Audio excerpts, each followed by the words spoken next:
Hey guys, this is Caleb with DSLR Video Shooter. If this space looks a little weird or sounds a little weird, that's because I'm in the middle of remodeling the studio here in the basement.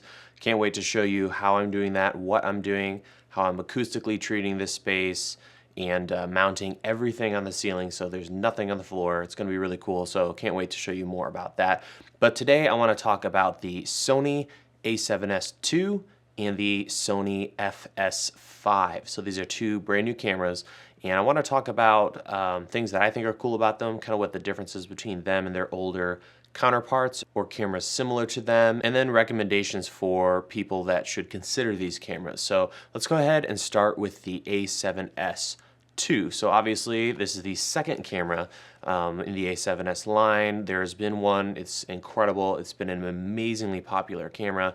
The A7s II has some new things and lots of improvements to the older model, and so I want to get into that now. So I've got my cheat sheet here with a couple things that I wanted to talk about. So first and foremost, 4K internal, that's really amazing. It remains to be seen whether or not the camera will overheat when you record longer footage.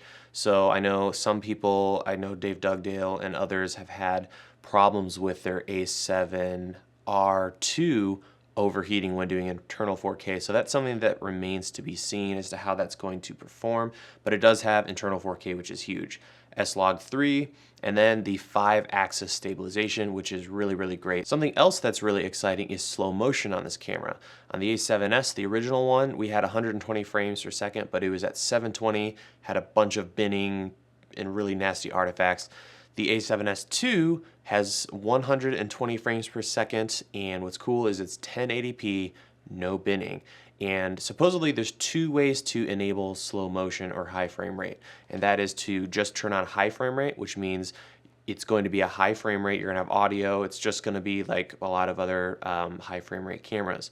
But you also have a slow motion option, which gives you also 120 frames per second and 100 frames per second.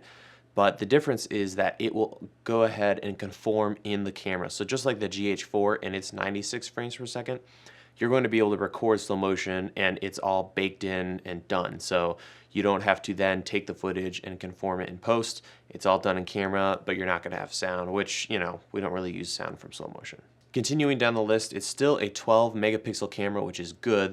That's what gives us that amazing low light.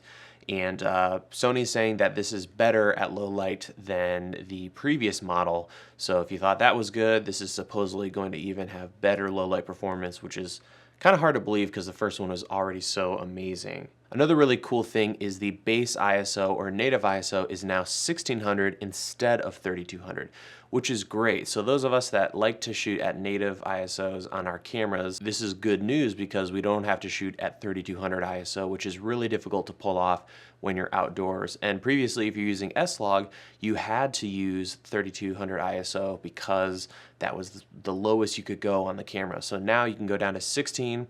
So we're cutting that in half. It's going to be much nicer for those shooting outdoors in daylight and who want to use the base ISO. So this camera is slotted for November of 2015, and we're looking at around $3,000, which I think is amazing. So great price, a fantastic camera. I think it's gonna be amazing for most shooters out there. So now let's talk about the FS5. It's really hard to say all the different models and talk about the old ones. It's really confusing, but the FS5 is new from Sony, and this is kind of a smaller brother to the current FS7 from Sony.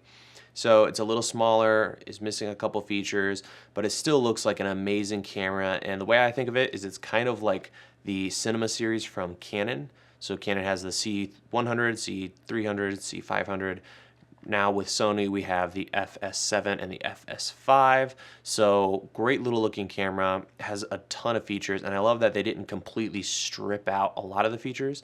So on the Canon side, when you go down to the cheaper models in the Cinema series, you are missing a ton of features, whereas on the Sony end, we have a ton packed into this little sucker. So first, let's talk about the price, $5,600. So now let's just go down the list. We have 4K, obviously internal, which is fantastic. You have an EF lens, which is great.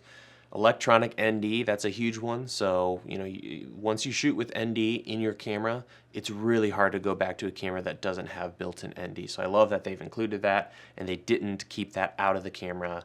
So that's fantastic. And moving on, we have SDI, HDMI out, XLRs, pretty standard stuff. We have several different recording outputs. And then when it comes to the actual 4K, we can do 420 8-bit at 4K.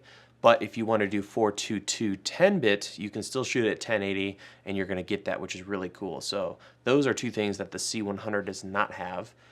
So now let's move along. The base ISO is 3200. And then when we have slow motion or high frame rate, we have 240 frames per second at HD. So that's pretty sweet. And the other cool thing is you can go up to 800 frames per second if you're willing to deal with smaller resolutions. And when it comes to dynamic range, we're looking at 14 stops, or at least that's what Sony is telling us. And it's the same sensor as the FS7, which is really, really exciting.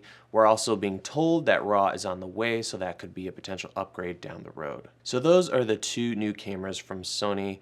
The way I see it is the A7S II, so the new version, and the A7R2, which we haven't talked about, but that's another amazing camera, are both great options if you are looking for a full frame, more affordable option. So if you're the kind of guy who's been shooting on a 5D, that's something that I would consider. I would definitely take these easily, no questions asked, over a Canon 5D Mark whatever. So those are great cameras. I'm really excited about those. So we're looking at $3,000 to get into the A7S boat. And then we look at the FS5. I think this is an alternative to those that are interested in the Canon Cinema series. And the beauty of that camera is without going with a C300 from Canon, you could get 4K in that form factor with your built-in ND. I think it's going to be an amazing camera. If money wasn't an issue, I would definitely go for that camera. For those of us that don't have that kind of budget, you can still look at the C100 Mark I, which has built-in ND, does decent at low light, so that's going to be a good alternative, and that's actually what I'm shooting with right now. So if you're more in a $3,000 range, you could look at that. But if you really want that 4K, saving up for an FS5 or going with an A7S II would be a great option.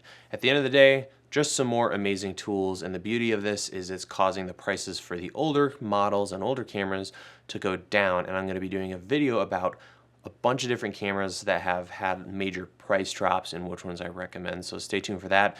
Also stay tuned for the studio series where I'm talking about redoing a basement studio on a budget, and cannot wait to show you that, guys. And as always, stick around here on YouTube or at DSLRvideoshooter.com. I do videos on Tuesdays and Thursdays. Hope you guys will join me.